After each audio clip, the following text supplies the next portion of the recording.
তা মির্চি যদি কোথাও দিতে হয় সবার প্রথম সুকান্ত, শুভেন্দু, দিলীপ ঘোষদের মুখে মির্চি দিতে হয়। Trinamool Congress first boy, second, third, fourth, বাকিরা দেখে। এটা থেকে প্রমাণিত হয় তৃণমূলের প্রশাসন দলতন্ত্র নয়, তারা গণতন্ত্রের পক্ষপাতী। নারী সুরক্ষার জন্য বিজেপি একটি নতুন কর্মসূচি গ্রহণ করেছেন, অপারেশন মির্চি। কি বলবেন? অপারেশন মির্চি মির্চি সবার প্রথম শুভেন্দু অধিকারী আর সুকান্ত মজুমদারকে ভালো করে একটু মির্চি দিতে বলুন।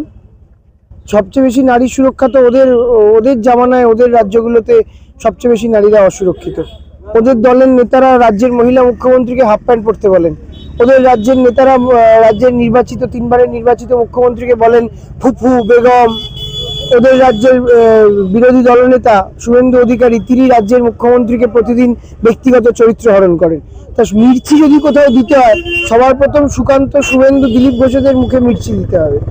দুর্গাপুর কাণ্ডে নির্যাতিতা বাবার সঙ্গে কথা বলা নিয়ে বিজেপি এবং সিপিআইএম এর মধ্যে ঝামেলা। দেখো, প্রত্যেকদিন কেসের নানান রকমের ডিটেলস আসছে, বিষয়টা পুলিশ দেখছে। আমি পুরোটা না আসা পর্যন্ত মন্তব্য করব না, তার কারণ কালকে একটা নতুন নানান রকম ন্যারেটিভ শুনেছি যে ছেলেটির কোনো বন্ধুর সাথে সে ওখানে গেছিল, সেখানে তারপরে একটা অন্য গ্যাংয়ের সাথে ঝামেলা হয়। কি ডিটেলস না দেখে, সেন্সিটিভ ইস্যু, পুলিশ পুরোটা দেখছে।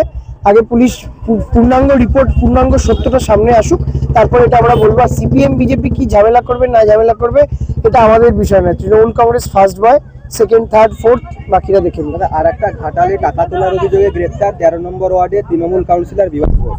অভিষেক বন্দ্যোপাধ্যায়ের সই নকল করে এআইটিসির প্যাড ব্যবহার করার অভিযোগ। এটা তৃণমূল কংগ্রেস বলেই সম্ভব হয়। তৃণমূলের জামানায় তৃণমূলের কাউন্সিলররাও অপরাধ করলে তাদের বিরুদ্ধে দল ব্যবস্থা নেয়, তাদের বিরুদ্ধে প্রশাসন ব্যবস্থা নেয়। এটা থেকে প্রমাণিত হয় তৃণমূলের প্রশাসন দলতন্ত্র নয়, তারা গণতন্ত্রের পক্ষপাতী। আজকে গুজরাট, উত্তরপ্রদেশ, ত্রিপুরা, আসাম, অন্যান্য রাজ্যে যেখানে বিজেপি ক্ষমতায় আছে, সেই রাজ্যগুলোতে যদি তৃণমূলের নেতারা প্রতিদিন, বিজেপির নেতারা তারা প্রতিদিন নানান রকম অ্যাট্রসিটিস করছেন, অন্যায় করছেন, অপরাধের সাথে যুক্ত হচ্ছেন, কারোর বিরুদ্ধে একটা এফআইআর পর্যন্ত হচ্ছে না। আর তৃণমূলের বিরুদ্ধে একটা ছোট পেটি অভিযোগ থাকলেও পুলিশ শুধু গ্রেফতার, ব্যবস্থা নেয় না, গ্রেফতার পর্যন্ত করছে, সে তৃণমূলের যত বড় নেতাই হোক। এটা প্রমাণ করে রাজ্যে গণতন্ত্র আছে এবং মমতা বন্দ্যোপাধ্যায়ের প্রশাসন নিরপেক্ষ।